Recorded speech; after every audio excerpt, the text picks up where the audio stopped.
We all have bad days, and sometimes bad weeks, and maybe even bad years. But the good news is we don't have to figure out life all alone. I'm comedian Chris Duffy, host of TED's How to Be a Better Human podcast. And our show is about the little ways that you can improve your life, actual practical tips that you can put into place that will make your day-to-day better. Whether it is setting boundaries at work or rethinking how you clean your house, each episode has conversations with experts who share tips on how to navigate life's ups and downs. Find How to Be a Better Human wherever you're listening to this.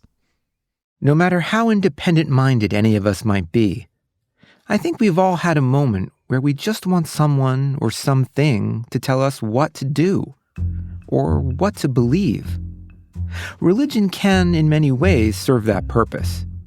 In the simplest sense, it takes some of the guesswork out of the big, overwhelming, confusing questions in life by offering up answers.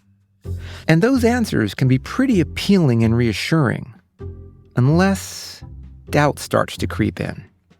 You know, worries like, does that priest or imam really have it right? Is that what God actually wants or is truly like? Does God even exist? Once that happens, it can feel like all bets are off. Like you're in a dark forest and your GPS system just went down. But while uncertainty about faith can be anxiety-provoking, or even cause people to leave religion altogether, that's not the way it works in all traditions.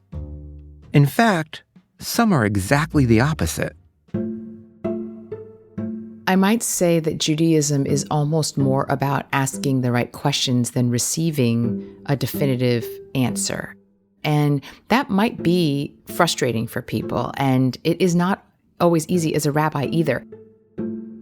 That's Angela Buchdahl, friend of the show, New York Times bestselling author, and senior rabbi at New York City's Central Synagogue. And she's pointing out something pretty important about doubt in spiritual life. You know, when people tell me, Rabbi, I'm not sure I believe in God, I say that's not actually the most important thing to me. What matters is, what would you do if you walked through the world as if there was a God who cared about what you were doing? That's actually much more important to me than whether or not someone has kind of an unwavering faith. On our last episode, we heard from the poet Christian Wyman and psychologist Julie Exline about why spiritual doubt is so common, the roles it plays in Christianity, and how, while it can sometimes lead people towards depression and anxiety, and even loss of faith, it can also do the opposite, lead toward a stronger faith and greater well-being. It all depends on how you approach it. Doubting is associated with what's called a quest orientation to religion, an open, curious, humble approach where you're searching for meaning in life and holding religious beliefs that are more universal and more complex. So there's a lot to be excited about in terms of people who have the courage to question their beliefs. Julie's research shows that doubt can have positive effects if we treat it as an important part of a faith journey rather than the end of it. And while welcoming questioning can enrich all faiths, some are more explicit about embracing it than others. Unlike Christianity and many other faith traditions, there is really very little legislated belief in Judaism. And in fact, I would argue that throughout Jewish life, you can be a faithful, observant Jew without necessarily even believing in God. Isn't that crazy? It's very different than the way people think about faith. On today's episode, the second of a special two-part series exploring the promises and perils of doubt and faith, we're going to talk with Rabbi Buchdahl about the wisdom Judaism offers for incorporating doubt into spiritual life, and why embracing questioning can lead to growth on a personal level and in the religious traditions themselves. I'm Dave DeSteno, and that's this time on How God Works, the science behind spirituality. If you say you doubt something, it often means you're doubting something someone else held up as a fact. In the case of religion, that could mean you're likely doubting a specific teaching or law that came from God, something that has been and will always be true. But according to Angela, that's not the way it works in Judaism.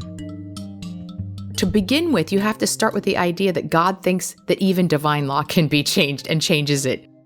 So if you think of like kind of divine law in the Greco-Roman world as rationally understood as kind of moral, immutable, self-evident truths, do not kill. There's a law that like the whole world knows, right? And if it's like just universal and understood, then it can't be changed. It's like you can't change 2 + 2 = 4.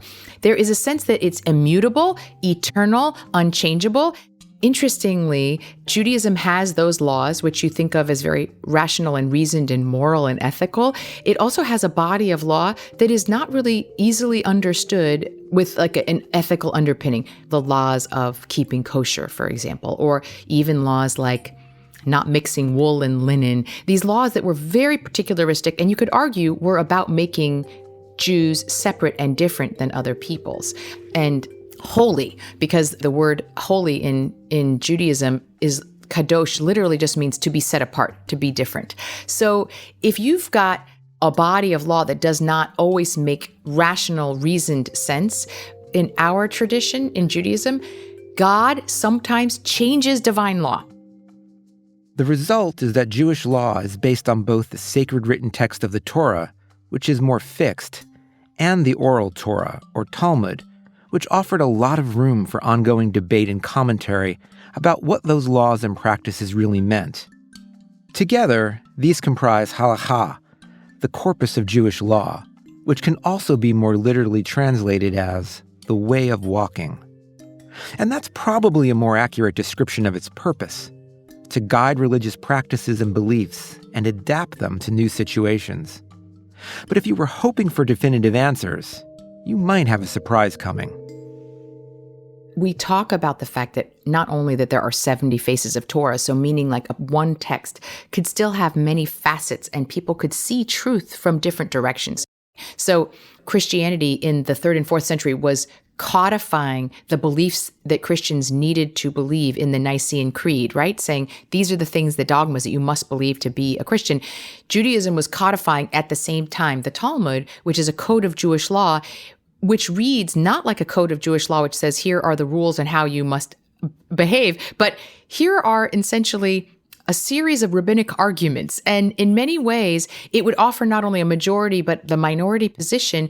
And sometimes it wouldn't even give you the definitive answer of what the law should be. So there is built into it a sense that there are multiple truths that can be held at the same time. So how does it work in Judaism? I mean, as a rabbi, how do you decide when there are multiple truths, what the right truth is for you? It creates an environment in which there is space for argumentation and debate. Machloket in the word in Hebrew is actually a divine spiritual practice in some way. So there is built into it a sense that there are truths that can be held at the same time. Yes, so as a rabbi or as just a human being, how do you then discern the truth? It is a mix of kind of humility, of learning from the wisdom of those who've come before you, and tapping into that reasoned moral center that we actually believe every person has because they've got a spark of the divine within them as well. It's a conversation with all those things. Yeah, so it sounds almost like Judaism invites questioning and debate rather than fears it. 100%. I mean, there is the concern, right, always that doubt and debate can be constructive or it can be destructive. Yeah, I mean, I've seen people who confronting the ambiguities in their faith and their belief system leads them to a deeper kind of spiritual growth and understanding. But there's also this notion that, at least we see in the psychological literature, and I'm sure you've seen it as well, is that when things feel uncertain, it can almost become paralyzing, or people can give up, kind of throw up their hands and say this is all nonsense, or they become nihilistic and don't believe anything because they feel like there is no certain ground under their feet. So what are the guardrails on doubt and inquiry that lead it to become constructive rather than destructive? That's a great question. So I think when you are doubting and debating, there are a few guardrails that Judaism brings in. The first is when you are learning and studying and doubting, you aren't doing it by yourself. There is a principle that you study in Hevruta, which is in pairs. So to begin with, you are already kind of assigned a dialogic sparring partner for coming up with your thoughts. So you have to actually, your thinking has to be clarified in conversation with at least one other study partner, usually in a larger house of study where there are multiple Hevrutas sitting all together and studying. So to begin with, you can't kind of go down this rabbit hole by yourself without actually an accountability partner, essentially. So that's the first kind of organizing principle. Then there's this larger idea that there is a rule of the larger community that gets to set some norms on views, beliefs, and behaviors, and that we are beholden to them. There's an expression in the Torah. God says, it's not in the heavens. It's not too hard for you. It's in your mouths. So we are reassured that we actually have the ability to kind of interpret this and understand it. But there's also a sense that the community gets to decide. There's actually a very famous story in the Talmud in which Rabbi Eliezer is deciding that this oven is not kosher. But the vast majority of the people actually decide that they think it is. And so they go into this argumentation with each other. And ultimately, Eliezer calls upon God to say, God, if I am right, then make this tree bend. And God makes the tree bend. And then, and if I'm right, make this river flow backwards. God creates these supernatural events to show that Rabbi Eliezer is right, but the rest of the rabbis say, guess what? The Torah is not in the heavens. We get to decide this as a majority rule in this, and they actually get to go against God. And God, at the end of this story in the Talmud, God laughs and says, my children have defeated me. Which I think is such an incredible story. Think about that, about what it says about faith. That's a wonderful story. I had not heard that. It's the oven of Achnai. It's a famous Talmudic story. And part of what that is saying is that you do this in the process of a larger community. And so there is a kind of wisdom of the crowds here. And obviously there are dangers to that too, but you are drawing upon precedents in Jewish law. So you're in conversation not only with your Hevruta, with your community of rabbis, but you're actually even in conversation with the questions and comments of the rabbis over the centuries. So in a sense, you're having a conversation across time and space to try to come to the right conclusion. So you're never making these decisions alone. That helps a lot. That story fascinates me, because it's pointing out something that's at the heart of even our scientific understanding of the world. What we see as true, as reality, depends a lot on consensus, what different people understand data to mean. At different points in history, people would have laughed at you if you said the sun wasn't the center of the universe, or there was such a thing as dark matter. But with newer tools and ways of thinking about the world, what began as fringe views of reality now are taken as gospel. And that means what we take to be truth now might just as likely change in the future as we learn more. So reality, at least what we understand as reality, really means what we think reality is here and now, by consensus. It's what we can understand and use in this moment, given our limitations. To develop, it needs to be open to doubt and debate. But Angela's careful to make the distinction between this useful process and a more damaging version of doubt, skepticism. I think that skepticism is actually calls the whole endeavor into question. And there's sort of a cynicism around that, and maybe despair even.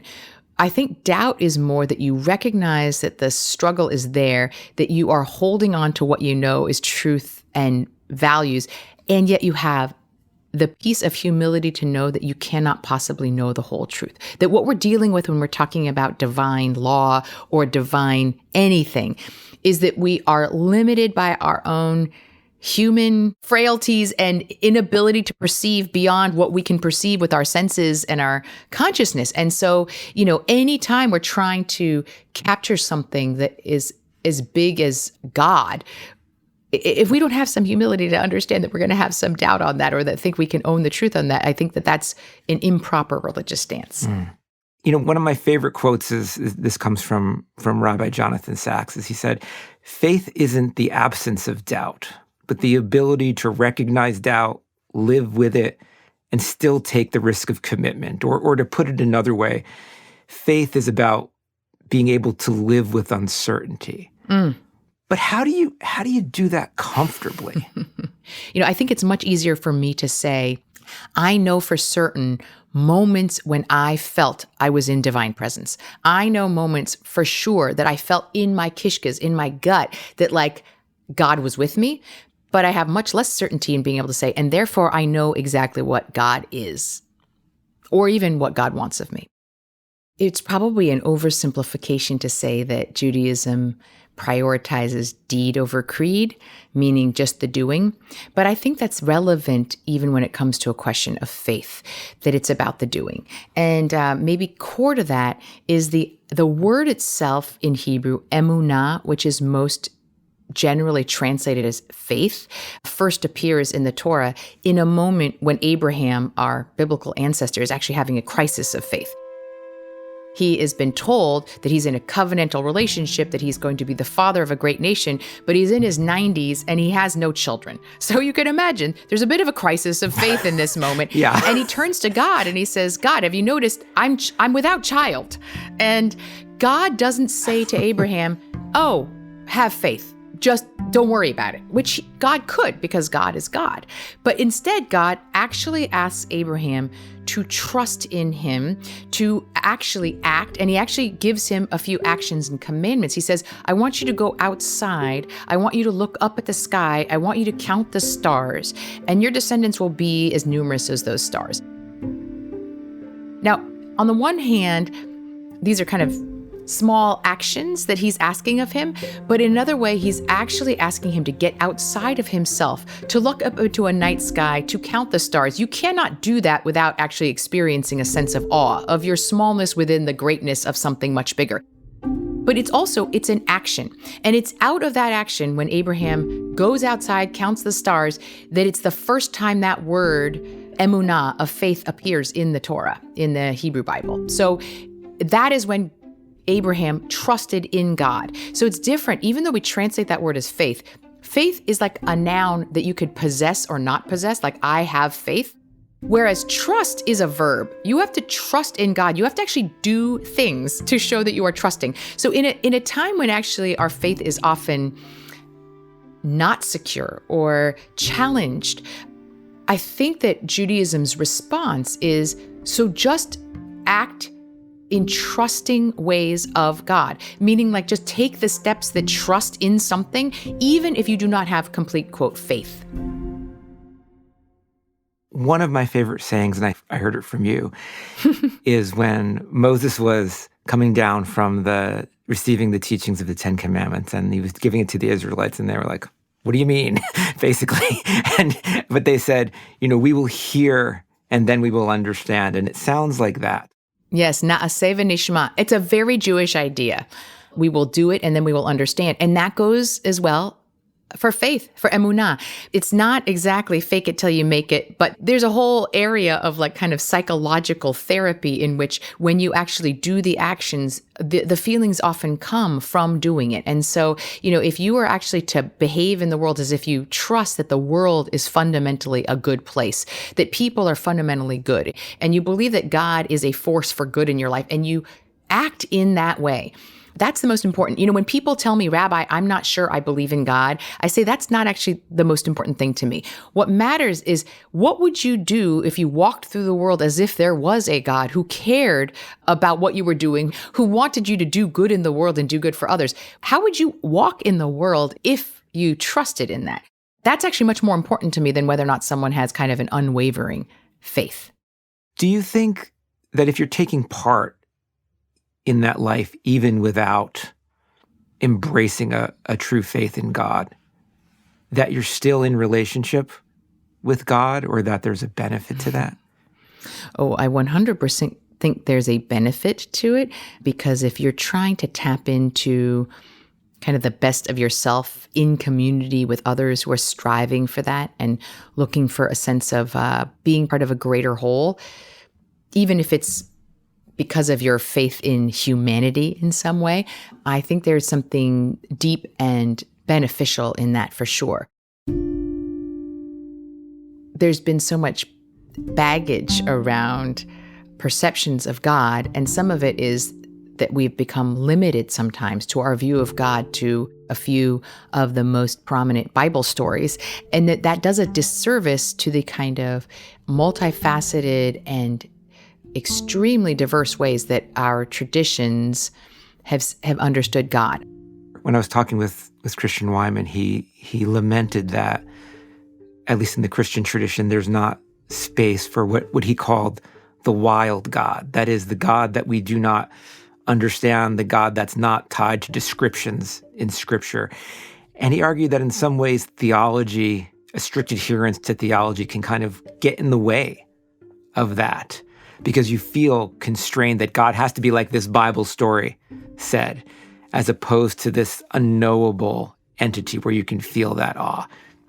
So does Judaism, it sounds like Judaism makes more room for that? I think it does. I mean, part of the reason that we didn't want to give God a form is so that God could in some ways be so many things. And that's not just a Reform rabbi in the modern era speaking. You can find this in all of our ancient texts all the way through. And when we decide to take divinity completely out, I think we lose the possibility that we are all part of something that is transcendent above our individual humanity. There's something bigger that connects all of us and connects us with all of creation and beyond. That sense of awe is beneficial for our well-being, for our trust in each other, in our willingness to be generous and selfless with each other. I think that that's a very important stance. Even though we are not to make God have a form, there's no question that there's a huge amount of anthropomorphism because we still want to understand God in a way, in language that we can understand. But I do think that given the fact that we try not to make a particular image, there is room for the many, many faceted ways. I mean, of course, someone like a Spinoza had this sort of pantheistic view of God and was excommunicated from the Jewish community for heresy because that was seen as so outside the norm. And yet, in many ways, I would say that the modern conception of God for many people and many Jews is actually very aligned with where Spinoza ended up. I would say that in many ways it matches my view the most as well. And Buber, I would say, who actually saw God as sort of as relational, and in some ways that when you had a I, thou, which was a non-objective relationship with another, and it could be a human being, but it also could even be a tree, for example, that when you are not just objectifying them, but really seeing in some ways the essence of that person and in relationship, not to use them for your own purposes, but just because that they are, that electricity between you, that's God. That also is very resonant for me. That's a completely different conception than what you read in the Bible, although you can find seeds of that in Torah.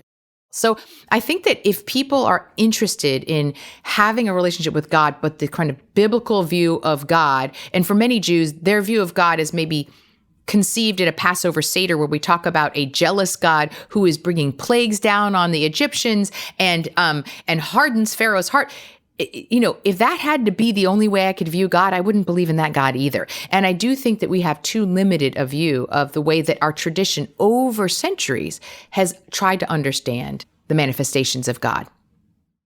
I think that distinction is hugely important, but sometimes it can be really difficult. And so I want to push you on one element. So Elie Wiesel tells the story, and people debate about whether or not it's true, but it seems likely that the rabbis at Auschwitz put God on trial for allowing the suffering from the Holocaust.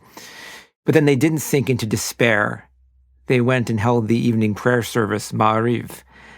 And so what do you make of that? I mean, is that an act of kind of noble belief? Is that just giving up and saying, I have no control? How do you deal with that paradox? Yeah, that is an amazing story. And I think that is an example of emunah right there. And there are two things that I think are at play. One, Judaism has not ever felt that our relationship with God had to be only positive.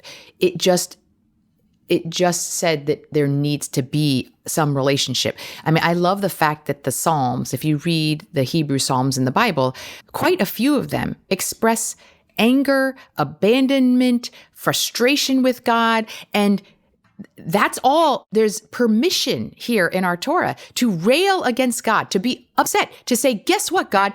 You left us. You abandoned us. You were guilty. And then to go and pray afterward because you're still in that relationship. Elie Wiesel also famously said, the opposite of love is not hate, it's indifference. So here's the thing. If you walked away from God after that, that's indifference. That's saying we're not even in a relationship. Think about the worst thing you could do with someone you're in relationship with is to actually stop talking to them altogether.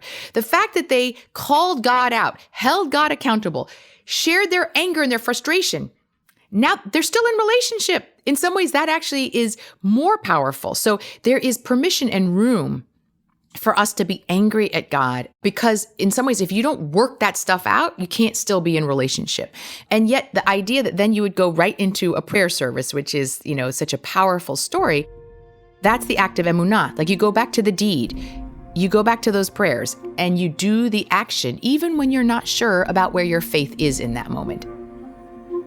So I think both the permission to understand faith as an action, not just something you hold as a belief, is really important, and the permission that Judaism gives that you can actually have a full relationship with God, which includes all the feelings. Just don't walk away. We were talking with Christian Wyman, and he mentioned that sometimes that doubt can lead to feelings of pain. Feelings of anguish, as you're saying, and I think the example we're talking about here from the Elie Wiesel story is an example of that. Someone might say, I get what you're saying, Angela, about being in a relationship, but some relationships are toxic. Why don't I just walk away if this relationship causes me those negative feelings? Why stay? Why sit with that anger at God or that sense of uncertainty that is causing you some anguish or just feelings of not knowing? This is where I don't see God as only outside of us, but very much within each one of us. So to turn away from God is in some fundamental way to turn away from some core piece of our souls. So I don't think that we can just walk away. I don't see a relationship with a God who is our creator as fundamentally toxic. God brought us into life. And so there is some obligation to the one who brings us into life. In the same way that I think about there being respect for a parent, there's not actually a command that we have to love our parents. It's just sort of to honor them. And in Hebrew, the word honor comes from the word for weightiness. So like in some ways you have to give the relationship its proper weight, which is different than an emotional feeling of necessarily warmth or love, but somehow understanding that there's a weight here. And, listen, there are many different views of God that are expressed in the Torah, conveyed in some ways by the very many different names for God we have, right? Creator is just one of them, healer, rock of Israel, Lord. And I think that it represents the many differently faceted ways that people have had relationships with God. My favorite name for God, though, is the one that God gives when Moses directly asks, "What is your name?" And God says, "Ehyeh asher ehyeh," which I will translate as I will be what I will be.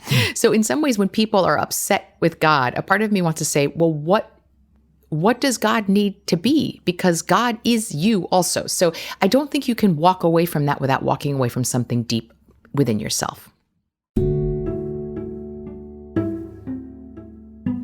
I wanted to ask you about your own personal experience, because I know you were raised in a multi-faith household, right? Your mom was a Buddhist, I believe. Is that right? My mom was a Buddhist, although I would say that my household was a Jewish household because my mother didn't, we didn't practice another religion in the house. We only practiced Judaism, and she was a part of that. But there's no question that her philosophical Buddhist outlook on the world influenced the way I saw the world and my spirituality. So how did being exposed to those traditions growing up, how did it shape your spiritual growth and your views of what God is? So I grew up with this Buddhist Korean mother, and her Buddhism is also informed, as most Korean Buddhists are by both ancient, like Korean shamanistic, animistic views and Confucian views, where there's a sense that there's the spirit that resides in all things. It is very connected as sort of being much more pantheistic. That influenced me for sure. My mother's sisters became evangelical Christians, and one of them actually became a Korean minister. So she also had a completely different vocabulary for faith, which was more literal and fundamentalist, and that shaped me. And then I had, of course, my Jewish family. What I understood that at the foundation of all of these, even with different vocabularies and rituals, I think that all faiths are trying to answer the same questions about why we're here, what is our purpose, how do we serve, how do we love, how do we endure suffering, how do we face our mortality. These are the questions that I think all religions are trying to ask. What I kind of took from this was that I don't think that any single faith has a monopoly on religious truth. And I think that Judaism is a very rich tradition. And for me, personally, its room for doubt and questioning is highly aligned with my own sort of spiritual and philosophical and theological views. But I don't think that it's the only pathway. And I think that that's maybe one of the things I learned from kind of growing up in a multi-faith environment. It's a perspective Angela's written about in her recent best-selling memoir, Heart of a Stranger, where she talks about the difficulties of being perceived as an outsider in the Jewish faith because of her multiracial background. A background that caused some people to doubt her leadership and identity. We have, certain conceptions of what religious leadership looks like in our community, and I certainly didn't fit in that profile. It wasn't just being biracial. It was also having a non-Jewish mother, which is there's a kind of a traditional legal definition which traces status through that. So I recognize I had some real impediments. I think the reason I've been able to serve as a rabbi and serve in a large community, I used to think it was somehow despite the fact that I had all these obstacles.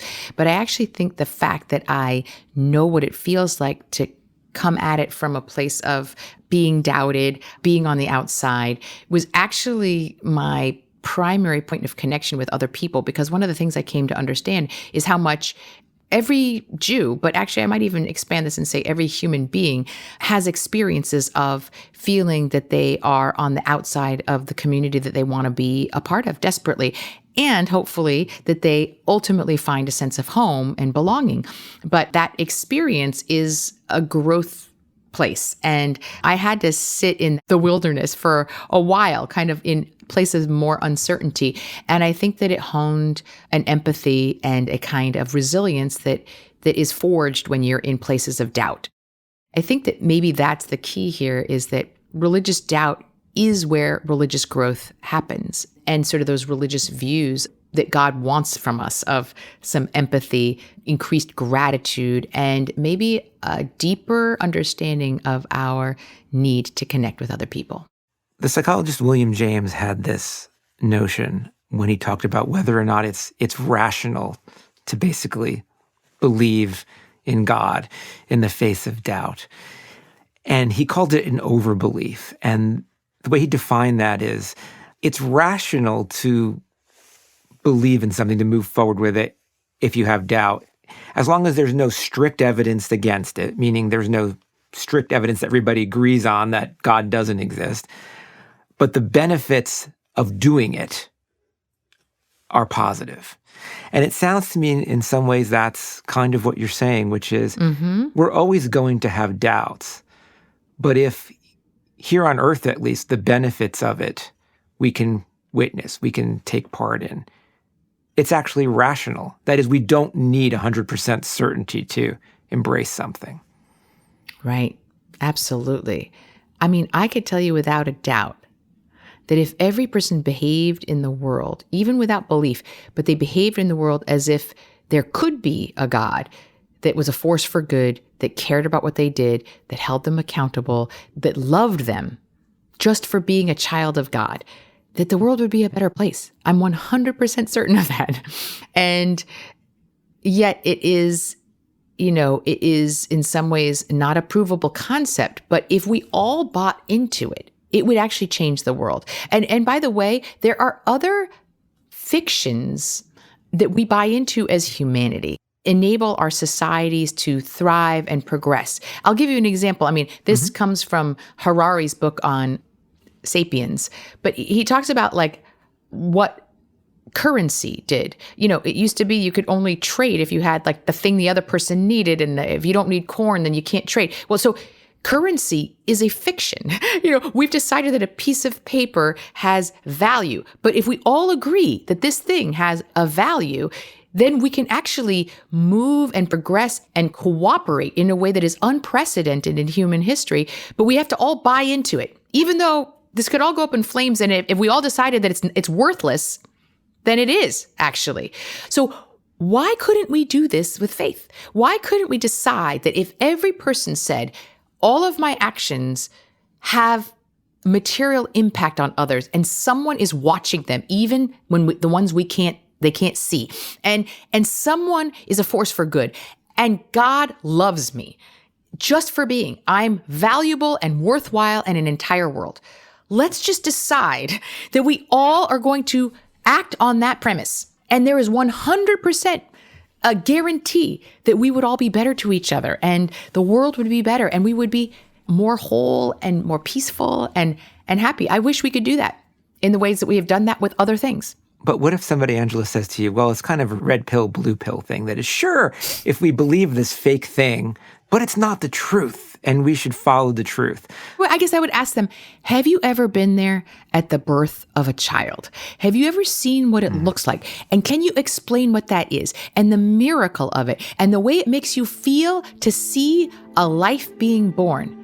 Like, what do you want to call that? You want to just call that birth? Fine. I would say there is something sacred, divine, godly, holy in that. It's not like we human beings haven't experienced what it is to have that spark. Like, that's real. We know that in our guts. And we could give many examples. And maybe for other people, it's what they experience when they're on a mountaintop, or just looking at an ocean, or holding someone's hand as they leave the world. That's also a moment where people just know that there is something much bigger out there that we do not fully understand, that is vaster than our comprehension. But it is something sacred and holy. You don't have to call it God. But if we know that is real, I want you to recognize that experience that you know is so real, like maybe more real than anything else you've experienced. I want you to just be willing to call that divinity or God or holiness or the force or whatever you want to give the name to, because we've given it a lot of names already. What we're doing is expanding the possibility of more of that in the world, and recognizing that that's actually something that connects all of us deeply. If we can only be limited, that the only things that are real or true are the things that we can see, hear, or touch with our five senses, we are closing off an entire world of experiences, feelings, morals, and truth that I think if we really are honest with ourselves, we know exist because we've experienced it. We just don't know how to give it names. Doubt can open us up to new perspectives and new ways of thinking. But that opportunity extends to institutions, too. As Christian Wyman said in our last episode, sometimes God calls people to unbelief so that religions themselves can grow and change. It's a view that Judaism doesn't argue with. In fact, as Angela notes, the sense that beliefs about God are mutable, evolving, is built into the very story of Judaism itself. There is a beautiful story from the Talmud that illustrates this idea of ongoing revelation, that it's a living Torah. And if it's a living Torah, then revelation is also living and ongoing. If you look in a Torah scroll, some of the letters are illustrated with tiny little crowns on their letters. And you see that God is writing a Torah scroll with these little crowns over the letters, these little decorative crowns on some of the letters of the Torah scroll. And Moses sees this and says, God, what are those crowns for? And God says, these crowns are interpretations of the Torah that are yet to be. And Moses is confused by this and says, well, I don't understand. What do you mean? And God says, well, let me show you. One of the things I love about the Torah and Jewish view of time is it's not exactly chronological. There's an expression that there is no before or after in the Torah. There's so actually in this particular story in the Talmud, Moses gets to travel 1,000 years ahead to the time of the first century with Rabbi Akiva, and he's put into the study house of Rabbi Akiva. And Rabbi Akiva is teaching this law, and it's completely different than what Moses knows as Judaism, because by this point, you no longer have a sacrificial cult that Moses was a part of. It's unrecognizable as Judaism to him. And he feels bereft because he's like, this is not my Judaism, and I wrote the Torah.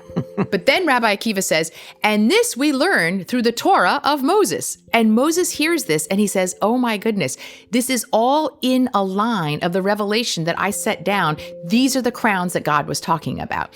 So the idea that it's built into the Talmud, that we understand that there are going to be embellishments and understandings of the words of this Torah that we cannot predict now, but that God actually prescribed this and wrote this in from the beginning is actually, I think, one of my favorite stories in the Talmud. It is very much in line with me as a Reformed Jew, because part of our ideology is that we have to reform our understanding of Revelation in every generation. It's saying theologically that God intended that there would be new revelations of God's word in the future. And actually wrote that in, built it in. So is there a difference, though, then in creating space for change and having doubt that you have it right in the moment versus ambivalence saying, whatever, I don't care? I think this is what it means to wrestle with God or wrestle with the divine, meaning we should be kind of always in a state of some humility, doubt, and struggle. Like, I think it's actually the danger comes when we think we have gotten truth with a capital T, that we know it, that we feel confirmed in it. That doesn't mean we never feel like we are touching something true that we know that is deep and real. We have to have those moments and those truths and those values in our lives, things that we would live for, die for, give our lives purpose. But also, I think that there's always this edge of humility that we don't know always for sure. I think doubt is deeply part of a religious stance that we have to carry. If there is a God, then God's nature is far beyond anything we humans can comprehend. And so the stories we're told and rules we're given are necessarily simplifications, abstractions, waypoints to help us understand what we need to know now, while leaving room for that understanding to change with time and context. If you think about doubt in that way, it's not a failing. It's just a reflection of humility. A recognition that, like those little crowns on the Torah scroll, the future interpretation, the full story, is yet to be revealed. And that's not a shortcoming. It's part of the plan. Whether it's in the context of religion or not, we can't know everything. It's in thinking that we do that the quest for spiritual growth could end too soon.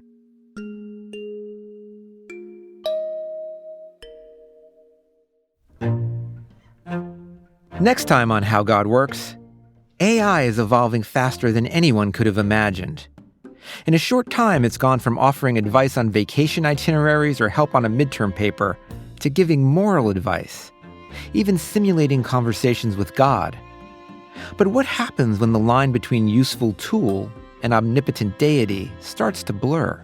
The chief executive of Chat with God, which is one of these things that lets users chat with the Lord, ostensibly, said, the most common question we get by a lot, is this actually God I am talking to? It might sound surprising, but it turns out there's a lot in our cognitive architecture that makes it easy to imagine there's a ghost in the machine.